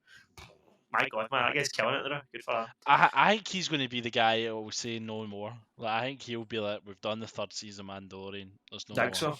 I think he'll do that because I think he's done it. He's kind of known the hype of TV shows for Game of Thrones. Yeah. And he's like, well, I want to leave them wanting more. On Like a what I've high. done. Yeah. Like getting my skull crushed. That made me amazing and popular. Yeah. I reckon if I know it's not up to him, but if it was up to him, I think I would do 4 seasons of Mando. I'd do like one more after this, and then see in the future just do cameos. See in the next season if they ever do another season of Boba Fett, or if they do like a Darth Maul show, or I guess that would not make sense with the timeline. But like if they do like a show set, after Return of the Jedi, do a cameo, just turn up with Grogu, and just even like 1 episode, 2 episodes, like, and people would be like, "Oh, there's Mando," and then he's raking in the money. Like that's what I would do if I was him. I'd just be like, "That's a gig for life." Like you can just turn up in cameos, the odd episode here and there. Doesn't even turn. He doesn't even need to be there. Just because his voice is send the stuntman. Do you know what I mean? Exactly. Like all he needs to do, he didn't even need to say it. Like he could just stand. He could be a character in the background, and you just be excited. You'd be like, "Oh, it's Mando!" But one thing I was just on the seasons. What do you think? Do you think this is going to be? Because I remember we were talking about this ages ago that it was broke. The game was broken up into like summer, winter, and autumn and stuff. Yeah. The 4 Is seasons. that happening? Do you see that happening in the show, or is this going to be one season and that's it? Or it looks like from the trailer, I don't know this again. I don't know this for a fact, but from the trailer, it looks like they're doing the entire first game in the first season. I've kind of changed my opinion on that. At first, I was like, "Oh, that's going to feel like they're rushing it," but 8 hours. See if they nail their use of time as well as I think they will, and I hope they will. Then I think it will sort of be a good. Again, it's an alternative version. It doesn't need to hit every single beat that the game hits. It can do its own thing. It can, and also it's doing its own thing. I mean, even though they're trying to tell. The game lasts 14 hours. Let's say 12 hours. I don't know. They're telling that story in a reduced amount of time, and they're also telling other stuff. But if it's well told and it's well written and it's new, like, because that's the thing, I don't know why to just sit and watch something that I know everything that happens. We were just talking about Andor for the same reason. You kind of know what's coming. I would rather be surprised. Like, I would rather go in and be like, "Oh shit, that's like this character's like different," and this, I don't know. I'd rather be, have a bit of surprise to it. But yeah, I'm hyped. I went forward to it, man. Good trailer. Well, moving on to the next thing that neither of us are excited about. What's that? Galaxy, Guardians 3. What do you think? Like are you sick of it? I kind of got sick of it as watching it. I was like, I'm sick to the back teeth of James Gunn. I'm not going to lie. I really like Peacemaker. Right, I really like Peacemaker. Jenkies is like the same guy as Thor. Do you think they're just like, this is the last movie? Fuck it, they're doing whatever they want. Or but I don't know. I never thought Taika Waititi would Taika. kind of sell out as much as he did in Thor: Love and Thunder. So maybe I'm wrong about James Gunn, but I don't feel like James Gunn would do that. Anyway, I think he's a bit more like passionate about his characters and stuff. But anyway, James Gunn made the first two Guardians. I was never really a fan of those movies. Other people loved them. I And thought the then first one was good. I really enjoyed the Guardians and the Avengers films. That's my Yeah. favourite moments for the Guardians, is like in Infinity War and Endgame. I liked all those parts for them. And then this Suicide Squad was James Gunn's next project, which I saw and thought it was okay, but didn't think it was great. And then Peacemaker came out, and I had no hype for Peacemaker because I was like, I like John Cena and whatever, but I didn't really like the Suicide Squad. James Gunn was kind of on a bit of a downer, like with all the scandals and stuff, and I was kind of like, I'll watch it. It's a superhero show. I like John Cena, and I loved it. I thought it was great. Really enjoyed the whole thing. Every episode, I thought it was great. Good ending. Good, yeah. So I was kind of back on board. Like, see when the Guardians Christmas special came out, which we've not spoke about yet on the podcast, but it's already out. When that came out, I was kind of up for it. I was like, yeah, let's, a Marvel Christmas story, and you get Kevin Bacon playing himself. I like Kevin Bacon, and see when I watched that Christmas special, I don't think I physically laughed once the whole time. Oh, I was gonna use that as like my talking point for the next Saturday. I was gonna think it was going to be great, but now you're thinking it's shite. So I'm sorry. No, you watch it, and make up your mind. Like, maybe it's just me being like. No, I wasn't looking forward to it. We were talking earlier about getting old and cynical. I do think I probably am old and cynical, but see, when I was watching it, all I was thinking was, I'm so sick of James Gunn's shtick. It's always the same shit. So always someone gets hit in the face, and obviously like quite violently hit in the face, and the normal reaction would be to go, "Oh, are you okay?" But instead Drax goes, and that's the whole character, and I'm like, okay, he laughs at inappropriate things, that's great. And then Mantis's whole character is that, she doesn't know what's going on, so like she sees a kid with a wand, and she's like, space wizard, and it's like, yeah, okay, she's an alien, so she thinks that's a wizard. Like, that's hilarious. Like, there's so much in it. I just feel like an old cynical bastard, I know, right? But I've seen it done so many times, specifically by James Gunn, that he's just doing the same shit over and over again, that I'm like, I've seen it all. Like, it was even I never really found it funny, I guess, but at least there was a novelty to it in the first few Guardians movies. It was like, oh, this is a different take on Marvel. This is fresh. I maybe don't love it, but it's different. And now I'm like, it's so old. I'm like, I'm glad that he's moving to DC, because I'm like, I hope he updates his stuff. See if he kept churning out Guardians movies. Like, see if he never went to DC and he was making Guardians 5 and 6, it would be like, mate, come on, fuck, you're doing the same thing again. Yeah. Like, there's only so many times Dave Bautista can point at something and laugh. And see, like, oh, this suit's chafing my nipples. Oh, the alien said nipples. Haha. Like, it's so lazy. Like, I find it so lazy, the comedy. And I sort of felt the same about this trailer. I think a lot of it. I think they've spent enough time on screen, like especially with the Avengers movies. It feels like there's a lot more movies the fucking Guardians of the Galaxy actually are in. It feels like this. To me, this feels like their sixth movie, and it's only their third because they're in so much other shit. Yeah, and in the trailer, they kind of like break the fourth wall, and Chris Pratt says something like, "It's been a while since you last seen us." And then I did look it up, and it's been 5 years. Like 2017 was the last one. Doesn't it feel like it? Doesn't it? Right, 100%. Like, how can I be sick of these characters that haven't been in their own movie for 5 years? I'm like, how does that work? I will say, like, this is going to sound a bit morbid and cynical, and just sound like I'm being a bastard for the sake of it. I'm not. I genuinely mean this from a story perspective. I want to see some of these characters die, because not just because I'm like, they're no funny. Like, generally, I feel like their stories are done. Especially Drax. Like, Drax's whole arc was to kill Thanos. So, see, now Thanos is dead, why is Drax still there? Like, every time he's in a scene, I'm like, why is he still there? And in the Christmas special, don't get me wrong, I love Dave Bautista. I'm not slagging him. Oh shit, I forgot to talk about Knives Out. I went to see Knives Out as well. That was great. Knives Out, Glass Onion.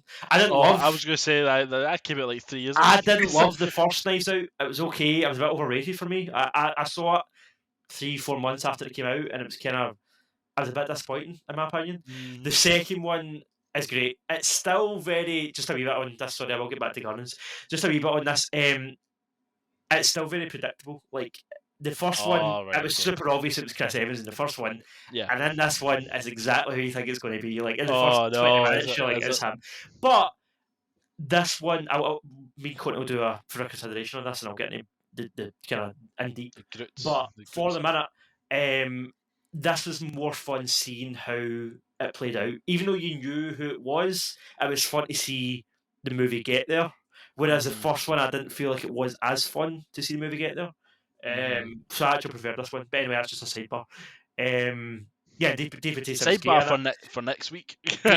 Dave, Dave Bautista was pretty much like Joe Rogan in it, which was hilarious, and Edward Norton was basically Elon Musk, so Oh, it was cool. It was funny, well written. I kind of slagged Ryan Johnson earlier because of The Last Jedi, which don't get me wrong, garbage movie, but he's a good writer. He's witty. He writes good dialogue. Anyway, sorry, back to Guardians. Yeah, Dave Bautista. He's recently had like a moment in the spotlight with the Christmas special because that was all about him and Mantis. So see now that he's completed his arc. Thanos is dead. He's had his own like spin-off show. Now's the time to kill him. I think the trailer really makes it look like Rocket dies, and for that reason, I feel like Rocket doesn't die because I feel like why would they telegraph it that much in the trailer? I know it's Marvel and they don't really have that much like integrity or like depth, but I just feel like if you're they were really going to kill, layering into them. but if they were going to kill the character, would they make it this obvious? I'm just like, even Marvel aren't that stupid, surely. So I don't know. I don't like see, but honestly, I don't know why they would even want to kill uh, Rocket off because Mate, he but merchandise wise, like aye, right. and Bradley Cooper will be raging if they do because that's such an easy gig for him. Easy gig. He can record that for home, like, and get paid millions. I It's such know. an easy gig, so I can't be aged. But at the same time, I suppose Rocket, he's been around for a while. He's kind of had his arc. If they killed him off, it would feel like, oh well. Like I say, that's the most exciting thing about this trailer, actually, and that's the reason I'm going back The to what I'm. anticipation of death, like, No, like sort of like going back to what I was saying about like wanting to see these characters die. I don't mean that feel like a cynical like I hate the Guardians perspective. I'm saying that through the perspective of like where the story will go in the future. Because I uh, think the most exciting thing about the Guardians for me at this point is seeing other versions.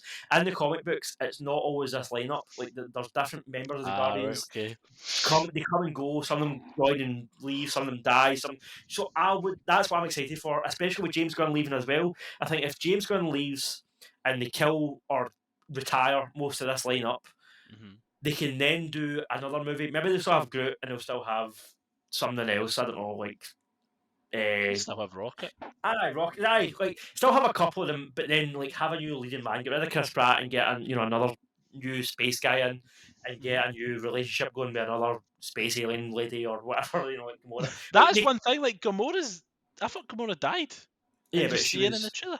she was in Endgame though. She was in. It's When? not the same version.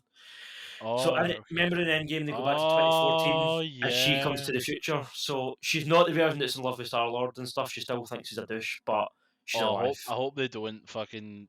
Then this builds a whole new trilogy of him trying. Well, what I'm curious about, No. they actually had to No. rejig it all because delays and COVID. So the original plan, this was meant Guardians 3 was meant to be out before Love and Thunder because Mhm. obviously in Love and like if Endgame ends with Thor going away with the Guardians, and in Love and Thunder the Guardians are in it at the very start. Part of the reason that they felt so shoehorned into that movie and then they just disappear was because Guardians 3 was meant to have Thor in it, and it was meant to be about Thor and the Guardians looking for Gamora. It was like the hunt for Gamora. That was the whole point of the movie. And Mhm. then COVID happened, and Guardians got delayed, and Thor came out, and that also messed everything up. So I'm curious to see if that'll be obvious, like the rewrites in it, or if it'll just be another Guardians movie. I don't know. Mm. Aye, like I said, I'll see this movie. It's a Marvel movie, whatever. But I'm not hyped for the movie itself. I'm more hyped for how the movie will leave things for this team going forward. Because I think this is James Gunn's last Marvel project, as far as we know. It's potentially some of this cast members' last movie as this cast. So I'm more excited for what's to come afterwards. do a Guardians reboot, but not a Mhm. reboot, but like a soft reboot. Do like a new lineup, get a new director, and see what they can do with it, and do something. Still have it like kind of comedy, but maybe a different type of comedy. Since we're all sick of this type of comedy, like The slap, yeah. this is an opportunity to start afresh, and that's why that's the most hype thing for me about this movie. That's what I mean when I say I want to see these characters die. It's because it'll wipe the slate clean for someone else to do something interesting. I mean, I'm interested in wiping them all. Like, I think that'd be That would be ballsy, but I it don't would see be them. really ballsy. I don't see them doing that because one, because it's Marvel, and I know they did that in Rogue One, but Marvel's more kid orientated than Star Wars, I'd say. And plus, Disney also own Rogue One, and they've already kind of done that with one of their franchises. I don't see them doing it again. I reckon. Mm. I reckon Chris Pratt, like, or Star Lord, will get what's her name back, Gamora, and the two of them will just disappear into space together, like out of the sunset kind of thing. So Finally. they'll just be gone. Like, I don't think they'll be dead, but I think they'll just disappear. And I think what's his name, Drax will probably die, and then that leaves Groot and Rocket, and they might stick around for the next one. They might not, but either way, let's do something new with this franchise. Like, that's what I'm most hyped about. Is just seeing something different. Yeah. I really like. I really hope James Gunn's not done it, and I don't think he would. Mm. But because it's his baby in a sense, I don't think he would leave it in like a really shit mess. I think he wanted to tie it up. Well, no, In a he bow, has you know what I said mean? this is the end of his trilogy. Like, this is Yeah, the conclusion to his. It's not the end of the Guardians necessarily, but it's the end of his his tale. take. Yeah. So yeah, I'll have a wrap up, I'd imagine. Yeah, Chris, there was also a trailer for Ant Man. Now, this is a bit confusing because the trailer we got for Ant Man was kind of a legacy trailer, so it was a lot of clips for the old movies and a couple of clips for the new movie. But peek behind the curtain, we did record an episode where we spoke about the first Ant Man trailer that ended up That getting never came lost, never up. came out. So, Chris, just general thoughts, I guess, instead of speaking about this trailer specifically, general thoughts on Ant Man, like we spoke about Guardians. Where are you in Ant Man? Like, are you looking forward to seeing Kang? Are you looking forward to. Do you care? I really don't give a Nah. like no, I don't know if it's like fatigue, like Mm. film fatigue. I'm just like Mm. Scotland, come on, like die. Like, how the hell is like Michael Douglas still alive in this? What's going on? Like, So, come so on. you just said you want Scotland to die. Uh, The funny thing is, I have heard rumours that this is his last. this could be the death of Scotland, and I kind of feel the opposite that I do with Guardians. I kind of want those characters to die off so we can see new ones. I think with Ant Man, I feel like he still has potential. I feel like we've not really seen enough of that character that I think maybe one more movie and then they could kill him off. I don't know. I don't feel like. I feel like Thor's at the end of his run. They could kill off Thor. They could kill off Drax. They could kill off all these characters we've seen a million times. I feel like Ant Man they could still do interesting stuff with. I don't know. I feel there's still potential there. Like, Maybe it's just me. the one thing that annoyed me was when in the trailer. I don't know if this is a new one, but the other one and the guy, thank you, Spider Man, and I was like, Yeah, oh, what the yeah. fuck?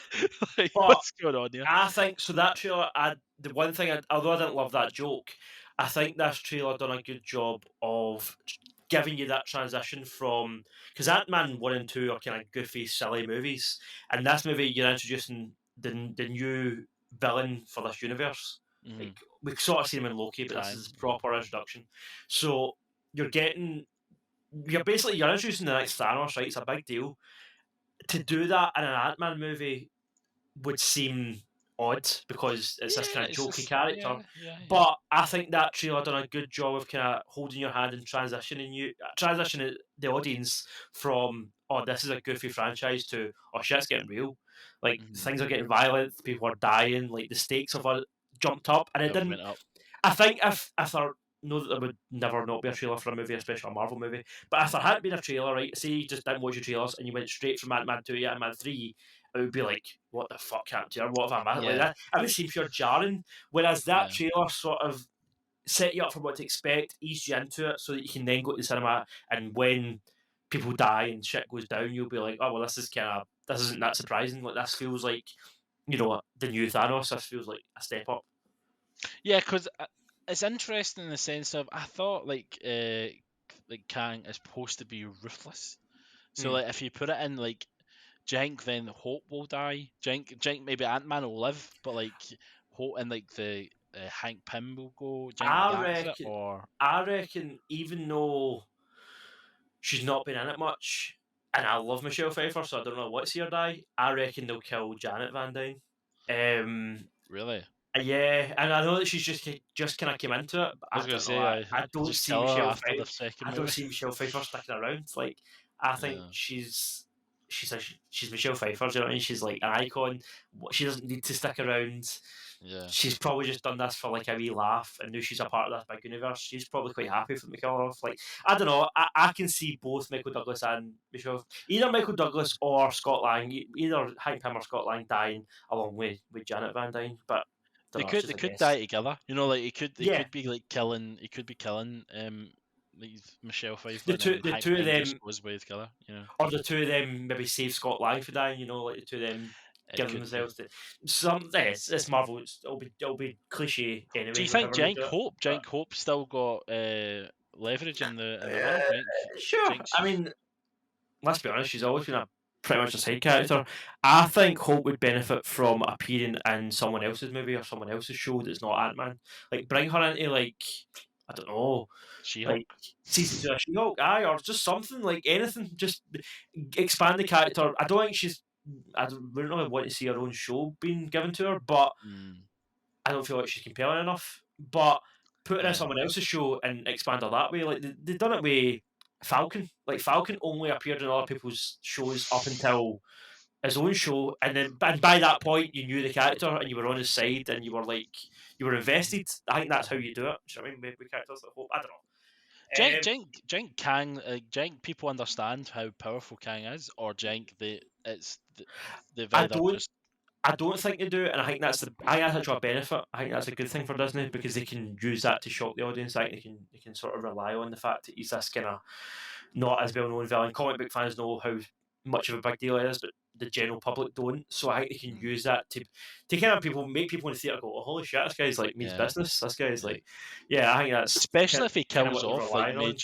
Yeah, major like not major people, but like even when Thanos but killed so, over I something. mean, Michael Douglas and Michelle Pfeiffer are like beloved enough that Yeah. it would almost be like, oh my god, not that he just killed Hank and Janet Van Dyne. It would be like, oh my god, he just killed Michael Douglas and Michelle Pfeiffer. Like, Yeah, exactly. that's They what would would be choose the kind of big main deal names. about it. Because Yeah. when Thanos properly killed Loki, like Mhm. when he died, you were like, Aye, oh you were wait, like, oh, this guy's for real. Yeah, this what the fuck? guy's. If he kills two major icons, Yeah. fuck, um, he's down for the count.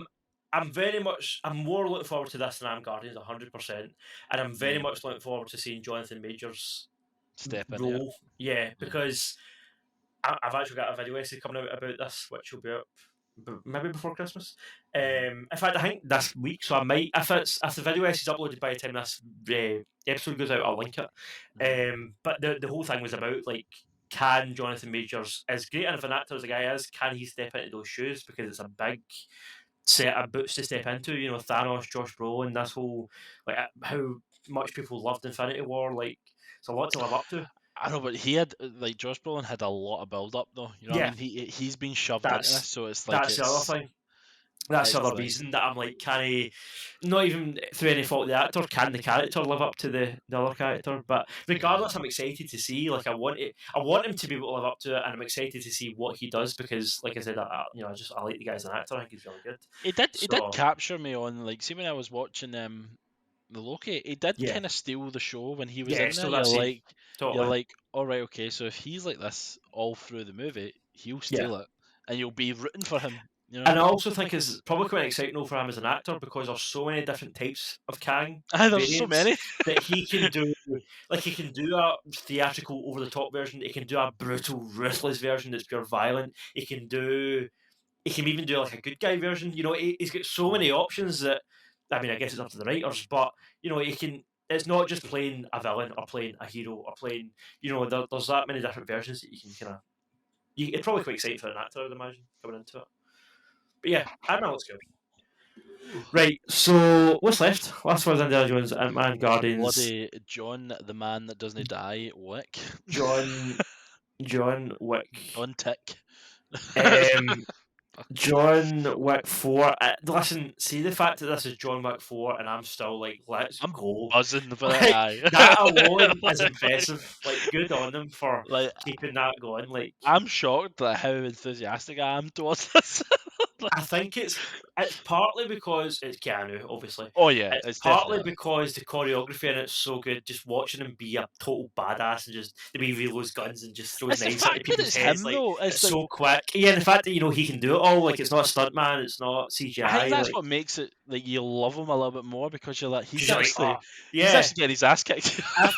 And you're also kind of like if I was actually like a celebrity robber, I would not rob Keanu Reeves' house. Like I wouldn't go near that shit. Like he would do you. Like, but he would beat the shit out of you, but then he would phone an ambulance because he's a nice Aye. guy. Do you know what I mean? He's He that would kind of make you a guy. cup of tea and stuff, and like still put you in He'd beat, handcuffs. But he would, he would he beat the would shit out of get- you, and he would sit you down and go, "Why are you doing this? Like, what went wrong?" You'd be I would like, "I be a don't know, therapist. Keanu. I'm sorry." Yeah. He'd put you. Do you know he? I don't think he would. I don't think he would phone the police. He would put you in rehab. Mm. Like, He'd be like, "We're going to get you help, man. We're going to get you help." You'd be like, "I just tried to rob you." Yeah. But Yep, guy. yeah, so that's the reason that I'm excited. Also, I just think that this universe is cool. Like, I'm not sick of seeing Ian McShane's character No, and I'm not. No. all these Lance Reddick. Even though he portrayed him in the last one. Yeah, but John I mean, Wick, it's like, I can exactly. give it a pass. You know, you've got Larry Fishburne back again when he's like, "I think I'm going to need a gun," and then he like gives him the gun, and you're like, So I don't know. I'm hyped. They don't need to do much. Like they show me some cool combat. They bring in like Donnie Yen, who's a martial arts legend, and Yeah. I'm like, I'm on board, man. Like you get Keanu and Donnie Yen, you've got cool swords and guns. You've got this kind It's- of cool universe where it's all like tokens and calling cards and shit, and I'm like, mate, I'm sold. I'm in. Is it me or is Donnie Yen always a blind guy in Oh the yeah, movie? blind and He's blind in Rogue One. one. Is he blind in this, or is he just wearing really cool shades? I can't tell. Oh, I thought he was blind because the way he was like kind of just like Yeah, doing he's like not stuff. looking when he's like using Aye. the sword. I think that's just being a bad. I didn't Oh, take that as blind. is I that was what just that like, is? I was just like, mate, he didn't need to look to fight people. He's just that badass. That was my Yeah, first thought. I was like, John oh, Wick- here comes Rogue One. John Wick also has a sister, apparently. What? Yeah, because Joanna Wick? there's a part in the trailer where Ian McShane yeah, says there is. something, and then John Yeah, Wick's there like, is. "You have to sit at the table," and he's like, "Yeah, but your family sits at the table," and then you see this lassie with dark hair looking at John, who's I assume his sister. Yeah, so cool, interesting. I mean, it's one of those things that I am shocked that I still I know. like. I don't know where they're going to go with it. Like, I know. But do you know what I care. always think though? Like, see if you had a time machine, right, and you went back 20 years and you told people the Matrix will not be Keanu's greatest trilogy. Like, Keanu's got another great franchise in him. People would be like, no, shut up. Keanu's like, There's has no been. way. Like, there was one good Matrix movie, and now you're like, everybody loves Keanu. He's this huge, like, star. Like, he was the only reason that a lot of people bought Cyberpunk. Like, do you know what I mean? So, good for him, man. And, like, he's one of the few celebrities that just seems like a genuinely quality person. Like, it doesn't seem like he's about. He doesn't give a shit about money. He doesn't give a shit about like showing off or whatever. He gives us all in these movies, and he seems like a nice dude. Like, fair play. See, the Long thing is, live Keanu. they consistently make a lot of money. Like the Yeah. first one made about 100 million, the next one made 200, and then the third one made 300. It's always going upwards. But I think it's just a combination. It's like when this movie came out, the first John Wick came out, just nobody gave a shit. Like it was a kind of surprise hit. Like, oh, this is really. I kind of heard about that through word of mouth. Like, I think it was kind of. I never saw it in the cinema. I don't think so. No, It was just no, people were like, "Oh, you should watch this movie." And one night, I was just looking for something to watch on the website. And I went on, and I was like, "This is so cool! Like, this is amazing."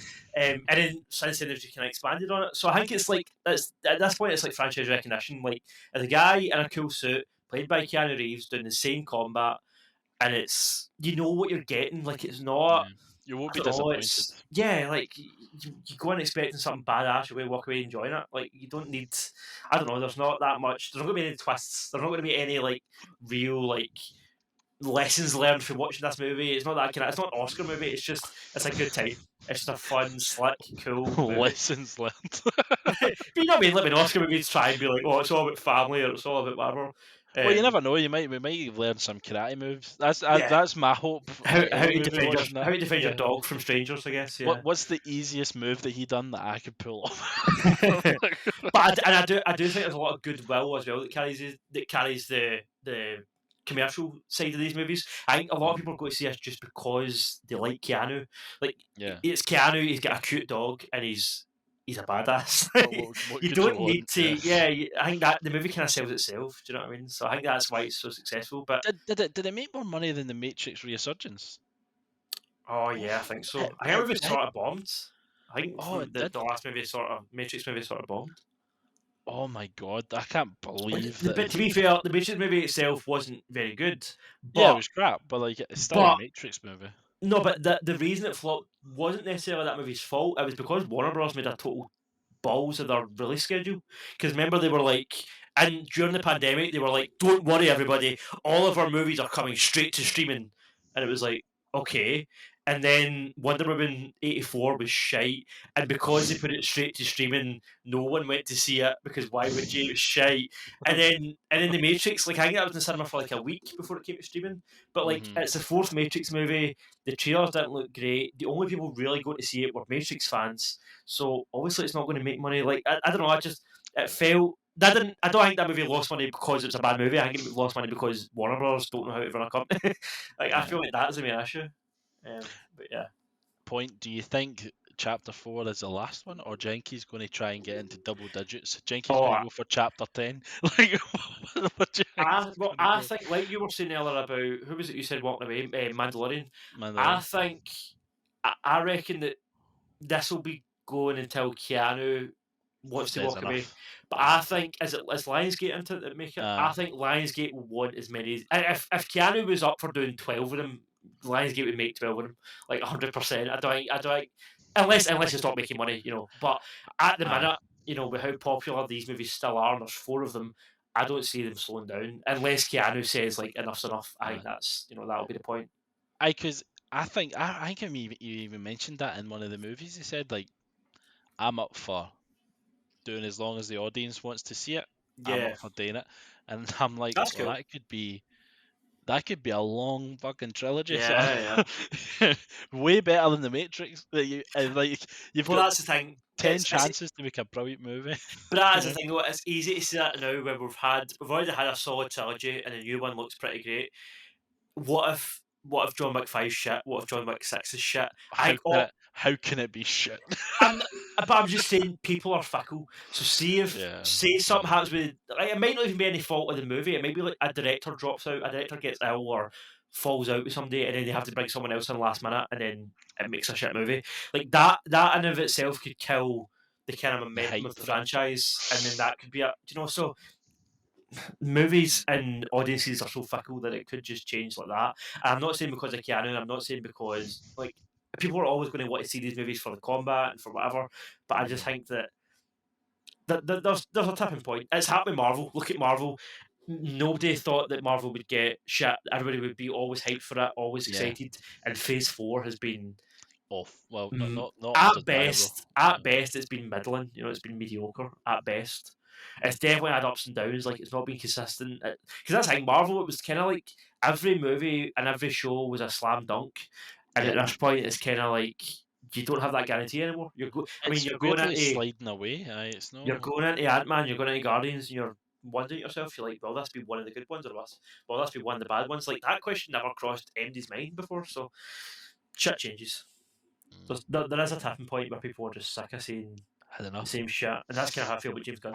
Anyway, so yeah, that was our topic for last week because we were just wanting to talk about those trailers. So let us know in the comments what you thought of those trailers. Indeed. Next week We we'll gave what decide. you want. We gave what we thought. You give us what we want. I don't Your thoughts. necessarily know if the Game Awards will be the topic next week or if we'll just make that the sort of news section. Is it on Saturday? Friday? Oh, Friday. we can look at that. It's like 12:30 on Friday for us, so it's like half past midnight for us.